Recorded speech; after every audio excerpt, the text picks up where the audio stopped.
left you after 1957? After 1957. Somebody took over from that time, and he left around 1966. The one who took over at that time and left in 1966 was very particular about culture and tradition. That's right. They were teaching, Doc talked about history. Yeah. At time we learned Ashanti history, we learned Ghana history, we learned Ewe history. That's where we know about the Sagranti War, the Battle of Dodoa, the Battle of Isamako. We know in Team Jakari. We know all those because we learned it in school. These were heroes. Yeah, Santo and the rest. These were heroes. We learned about the Songhai Empire. We learned about the Mali Empire. We learned about Ghana Empire. Yeah. So if you know Ghana Empire, you know why the name Ghana was given to Ghana. It gives you strength. Yes. Because you are leaning back at something that is what? Historically recognizable. We have taken all these subjects out of school. And placed what? We're learning civics. We're reading makers of civilization. We did history. We did Bible knowledge in the elementary and the religious studies in the secondary school. We were giving this chemistry for boys and girls. Mm-hmm. I can't remember the last time I saw that book. To shape our what? Our etiquette. The way you handle yourself in public and with people. All these things that were introduced into our education system molded us that it is very difficult to corrupt yourself. So both of you agree that education is where it has to start from? Absolutely. So we have to go back? Not you and me. We have to go back to the kids. Yeah, that's what I'm saying. I'm talking about their system. Yes. It has to go back. You remember those who came from Egypt into the wilderness? Yes. None of them went to Canaan. You know why? They were so corrupted that if God had allowed them to go to Canaan, corrupt the others. They will corrupt the others. So he cleared them, and those who were born in the wilderness were sent there to. How do we clear the corrupt ones? Goku. Are you answering this one or you are adding to it? Because I want this one answer. Yes. If you want to add something, fine, quickly do. Yes. How do we clear the corrupt? Yes, I want to add the fact that people went outside the country and came back more Pan-African. Okay. And as Reverend has really said that after the exploit of Nkrumah, people and schools began studying him, even when Ghana was not proud of him. Yeah. So Ghanaian students went outside of this country and got to know Nkrumah better. Yeah. And his exploits better. Okay?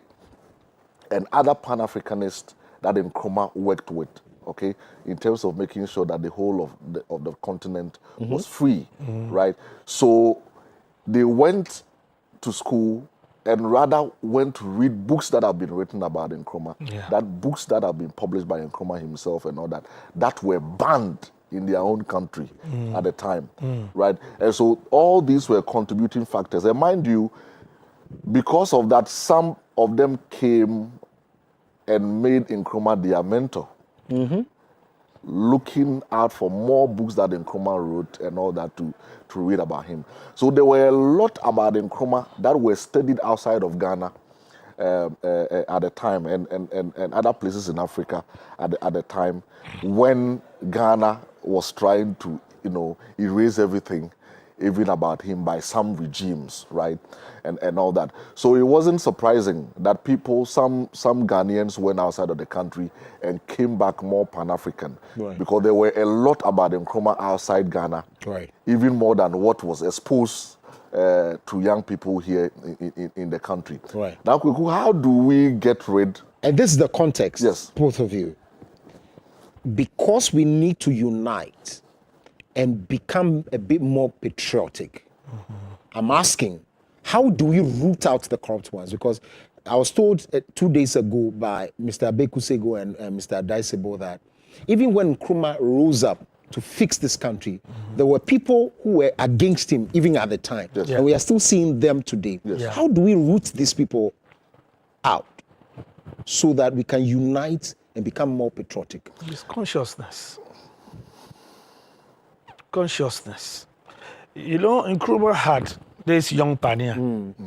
So on the screens right now is what's happening currently at the Flagstaff House. Remember, only 500 people are supposed to attend this particular event on behalf of the nation. And so this particular one is happening at the Flagstaff House. And so you're talking about consciousness. So you can be watching the pictures even as we have this discussion. As the President of the Republic of Ghana. For me, the little that I saw about Nkrumah and subsequently read about him in his books and other literature, Yes. there was a deliberate attempt, intentionally establishing structures that will mold you to become the Ghanaian he wants you to be. Right. One, this young pioneer, they were conscientized to the extent that even when the father does wrong, they go to report. That's right. Because he loves the nation more than his father. Father. This is one structure that should be put in place. So mindset change. Mindset change. It has to start from the young It's to people. start from the young. Because what is happening now that we have internet and all manner of media, it's getting worse because they are learning all manner of things from other countries. Indeed. So therefore, the country has to make a deliberate effort of putting in place structures and systems that will mold us from infancy. If you look at the Chinese, they have exploded because they made sure that their culture was entrenched. I mean, you cannot go there and not learn their language. No. It will be forced on you. You see? Their clothes will be forced on you. Their food will be forced on you. Yes. And if you are a people and you do not have a culture, you do not have identity. Ooh. And anyone who does not have an identity, you don't have a source. You think you have, but you don't have a source. Like our names. My name is Kokulumo. It started by a Christian name, then later it became first name. Now they say first name. When you look at our forms, passport form, it used to be Christian. Yeah. Then it became first name. Right. Our system is not helping us to grow as indigenous Ghanaians. Okay, so Rep says consciousness. Groups such as Young Pioneers and all of that, we try to see if we can still fuse that in and all of that. Conscientize the people. What do you say, Doc? I think that what we need to do, apart from consciousness, is to build institutions Okay. that will be able to sustain that consciousness. Yeah. Right. Of course, it wasn't a mistake that Nkrumah came and changed the British Art Council to the Gold Coast Art Council, Yes. and later changed it to the Art Council of Ghana and all that. These were institutions that were given specific mandate. Nkrumah established the Institute of African Studies Yeah. to do research, okay, into our various traditions, okay, and norms, and see which ones can inform policy, which ones need to be in our educational curriculum, and all that. Nkrumah established proposed the establishment of the National Theatre Movement, which later gave birth to the National Theatre of Ghana that we have today, and all that. So institutions are very, very important. And these institutions are supposed to be the home of the preservation and the development of our culture and traditions and our values. They should be the watchdog. Reverend was talking about the fact that now our children are exposed to social media and all that. What institutions are we building to be able to sift through and say that these are important for our children and these are not? Right. You go to some jurisdictions and there are certain websites that are, you cannot have access to. These are deliberate, institutionalized, decisions that have been made. Right. That you get into that jurisdiction and you want to go to this website and you don't get access to it on your phone because that country believes that what is there would make people, will mislead their own their people, and so they are guiding against it. We have a system where here in this country, every child can use any kind of phone and can get access to any website Right. and all that. Okay, which should not be the case. In some jurisdictions, immediately you get your new phone and you put in your date of birth and all that. It restricts access to certain places exactly automatically and all that. So these are the institutions we need to build. Because we know that we are not living in isolation, we cannot box our children into knowing about only Ghana. They need to know about the rest of the world. But we need to do that being conscious of the fact that there are also a lot of negative influences out there. How do we get rid of those negative influences so that they get access to only the best? We need to be very deliberate about our institutions. So what is Ghana doing about the National Commission on Culture? What is Ghana doing about the state of the National Theatre of Ghana? What is Ghana doing about the Bureau of Ghana Languages? What is Ghana doing about W.B. Du Bois Center for Pan-African Research? What is Ghana doing about the Centers for National Culture? These are institutions that have been deliberately set up to play a particular role in making sure that we build a particular mindset of Ghanaians that will believe in Ghana and contribute to the development of our country. So if we continue to think that let's get the best of robotic students, let's get the best of medical students, let's get the best of engineers, let's get the best of whatever, let's get the best of legal luminaries in this country, and we fail to add to all this knowledge and skills the cultural ideals and values that make them Ghanaian engineers, Ghanaian medical doctors, Ghanaian lawyers, Ghanaian robotic scientists, then we'll be losing something.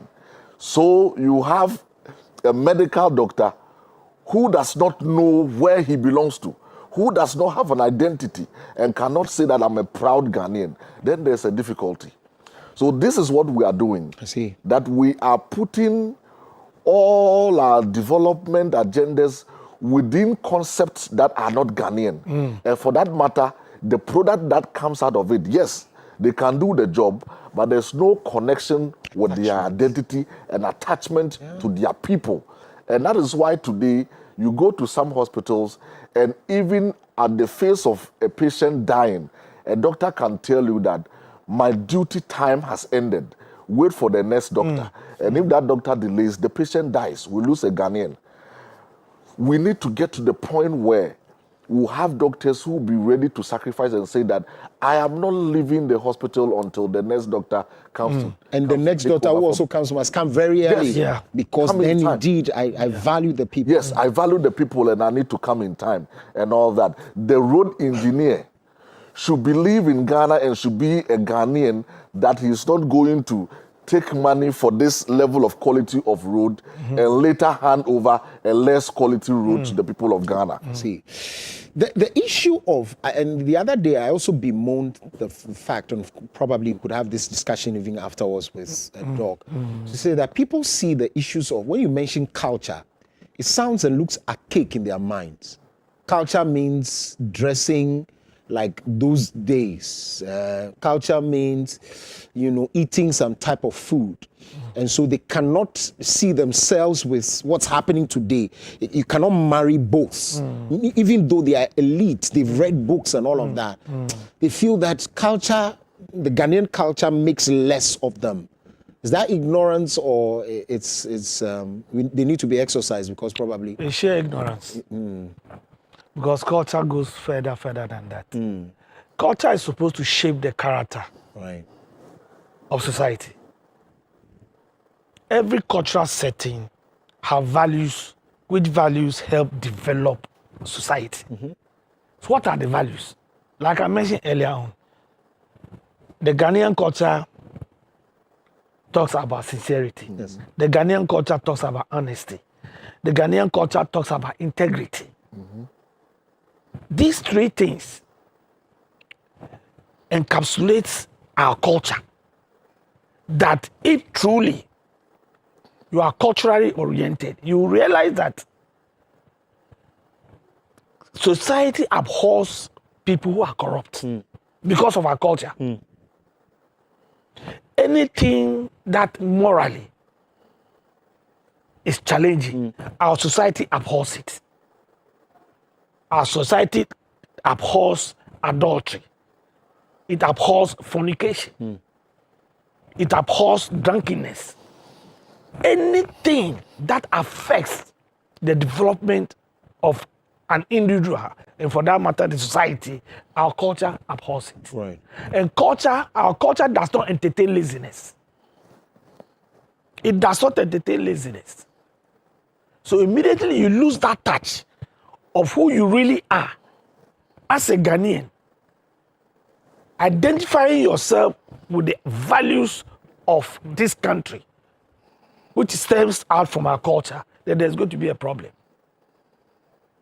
As we sit now, I can tell you that the moral fiber of this country have dropped so low, it's unbelievable. People don't see sex as anything. Yeah. It's a pastime. It couldn't happen. It couldn't happen. In our time, you lie. In the 60s, because wherever you are going, if you are going to marry, your parents will go and they'll do a background check on the one you want to marry. Look through the family and see whether they have some negative history. Then they'll tell you can't go there. No, these days is our connections, a vibe. It's a vibe. It's got to be chemistry. Call it People are chemistry. marrying on social media. Yeah. People are marrying on social media. Our time, when I was a kid, if somebody is impregnated, the trouble that comes out of it is difficult to handle. For who? The person who is pregnant? And the parents, the one who has impregnated the woman and his parents.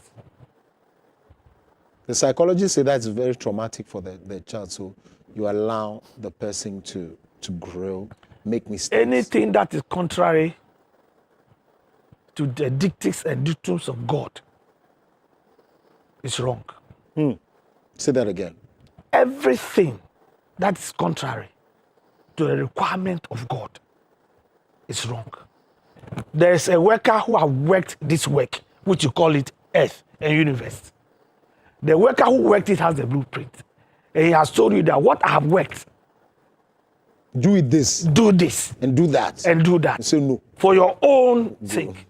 You say no. Now you introduce things that are not of God. And the repercussion is there for all of us to see. Like now you say there shouldn't be the children in school. Yes. But is that what the Bible is saying? No. Say spare the rod, spoil the Hold the child. child. People are living in sick society. I don't want to mention the countries. Some time back in some country, the youth rose up, burning shops and looting shops. You remember? Yeah. The Yes. reason? They are sick in the head. The orientation is bad. They have not been nurtured. They have been fed. They have not been nurtured. So they have grown up closer to animals. These are very, very, very deep things. How do we make this culture thing attractive? Remember, I am against anything that changes anything. I feel like the word of God must not change because Gen Z say it's too loud for them. It's too, regimental, and it's too draconian. It has to stay. But we also say, how do we attract the people and get the minds to come back? So is there any way we can make it attractive, or we have to just change the mindset to love what it is? Koko, it's about what kind of ideas we already have about culture when we are discussing it. I mean, culture is everything attractive in the first place, right? You don't need to be in this fugu I'm wearing before you show respect to somebody. That's one. You don't need to be in fugu to be honest. You don't need to be in kente before you can think about stopping corruption. Right? You don't need to go and dance agbaja in your village. Okay? Before you understand unity and selflessness. So you see, so it's about how we see. And just as Reverend put it succinctly, the ignorance that the minute we talk about culture, then somebody sitting somewhere thinks that, oh, it's a waste of time. This is about traditional music and dance. This is about fetishism that we're going to talk about and all that. We've risen above it as a people and all that and all that. Every society has a way of life. Let me provide further context. The reason I say that is that honesty, loyalty, and some of these things, they say, and we know that they do not pay anymore. When you are honest, there are names given to you. Indeed, they can kick you out. This society we're living. That's why I posed that question. How do we root out the corrupt ones? Because the corrupt ones are the ones who are giving titles, giving the names, giving the large booties. That's what I'm saying. How do we make it attractive in a way that the thieves, forgive my language today, the corrupt ones are rooted out? How? Yeah, Koku, the existing ones, you cannot get rid of them unless the law catches up with them. Right. What we need to do is to have that long-term plan of starting with the ones coming up. Right. So that gradually nature will get rid of those of us already corrupted. Right. And then we'll have a new breed of people, a new breed of leadership, a new breed of young people who believe in the Ghanaian identity, who believe in the Ghanaian value system. And you know, in that kind of environment, you expose yourself if you go the other way. Indeed. Look, currently, in first-class societies, we have public officers resigning their positions because of misbehavior of their children in schools. That's right. That this tells me that I've not been a good father at home, and so I'm not a good role model for the public. Yeah. So I don't have the moral Yes, to Authority. continue to Authority yes, to to hold still hold on public to office. this yes to this public office. We have countries where security apparatus have been asked or have had the confidence to arrest prime ministers who are serving office, not former prime ministers. Forgive my pettiness. We have people now who are saying that because people they are going after who might have done some wrong. Once we go after them, they are traumatized. The reason why we are going after them, they are traumatized because they say, why are you going after them like this? They are traumatized, even though maybe there are some evidence that says they have done wrong. You see, who is going after them? Who is going after? It's the law that is going after them. Yes. Well, they say they are traumatized, so we should take it easy. So they should speak to the law. It's the constitution of this country who is going after such people. You have friends. Yes. A communal spirit Yes. in an African states that you have to be your brother's keeper. You have your friend who is Dr. Phil, who has done something wrong. You are in the position to want to hold him accountable. And you say, because he's your brother, we have to tamper justice with mercy. That brotherhood stops that day. Are you sure? As I'm speaking on tele, people are seeing, they know me. I worked in SNIT. That brotherhood would stop that day. Not even my father. Not even my father. My wife. I'm able to warn my wife. When I see you holding this, I'll report to you. That is the life I've led. But people are not prepared to sacrifice. Patriotism talks about love and sacrifice for one country.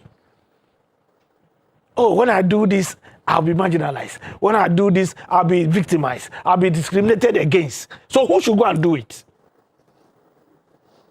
That's the question. As I speak with you, my promotion was delayed for 14 years. 14 years? 14 years. Your promotion? Yes. Why?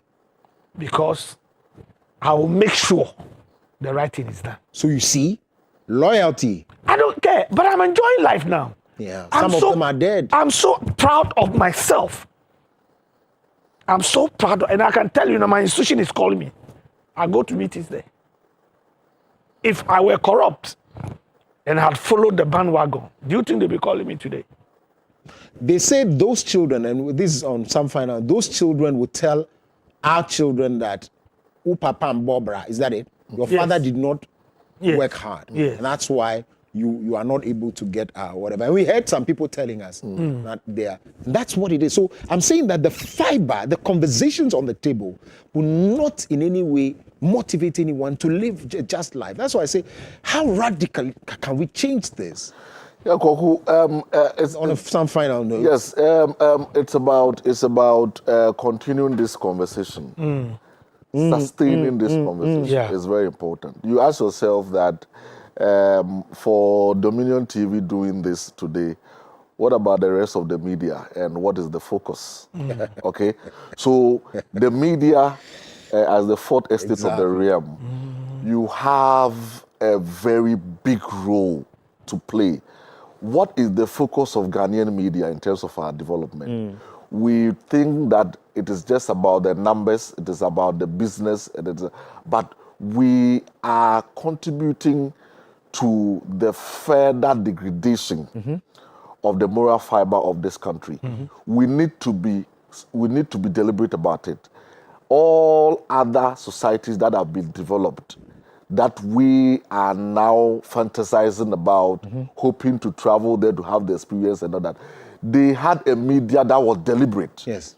To put their societies on the map. That's right. As the best place to visit, as the best place to do business, as the best place to relax, as the best place for the best of culture and its experience, at the best place of discipline, at the best place where immigration will show you respect, at the best place where there's integrity, leaders are loyal and patriotic to their people and all that. Yes. So we need a media that will be focused on our Ghanaian culture, its values, and how these play roles in our holistic development as a people.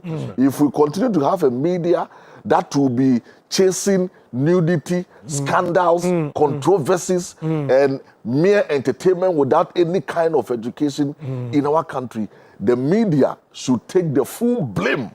Yeah. Final words. For the media content has not helped this country. Yeah. They are That's 1 part. minute. They are part of our problem. Right. How do you promote tradition and culture? Is it through the school? No, it's the media. How do you sell your country? It's the media. How do you maintain peace in your country? It's the media. But you see them showing what they call these telenovelas with white people or yellow people speaking Twi. I get angry when I see it. Giving employment to other people in other countries. You see them playing foreign music. Now this big band High Life, this Oshodi, and all these beautiful High Life songs, could portrays who we are, have been dropped to the back burner. This is the conversation I want to live, to always have, and I want my children to continue to have these conversations. We're grateful that you can come. This is what I believe in. I will always state it, that one conversation at a time. I believe that change will come. I know that somebody watching us today has been transformed to say that I'll begin to speak my local language with my kids. I'll begin to wear some. I'll begin to become honest, respectful, and I'll instill it in my children because I do not want them to grow up to be what I don't want to see. Dr. Richardson Komifio, that is the Deputy Director, the Executive Director of the National Commission on Culture. Reverend Emmanuel Ni Kwakopome Saki is a servant of God, but is a man of a lot of things. He just doesn't want to share them with us. We're grateful that you can come and do this on our behalf. God bless you so very much. God bless you May too. He replenish. And let's have these conversations. Yeah, let's sustain it. Yes, when Let's you are sustain less it. busy.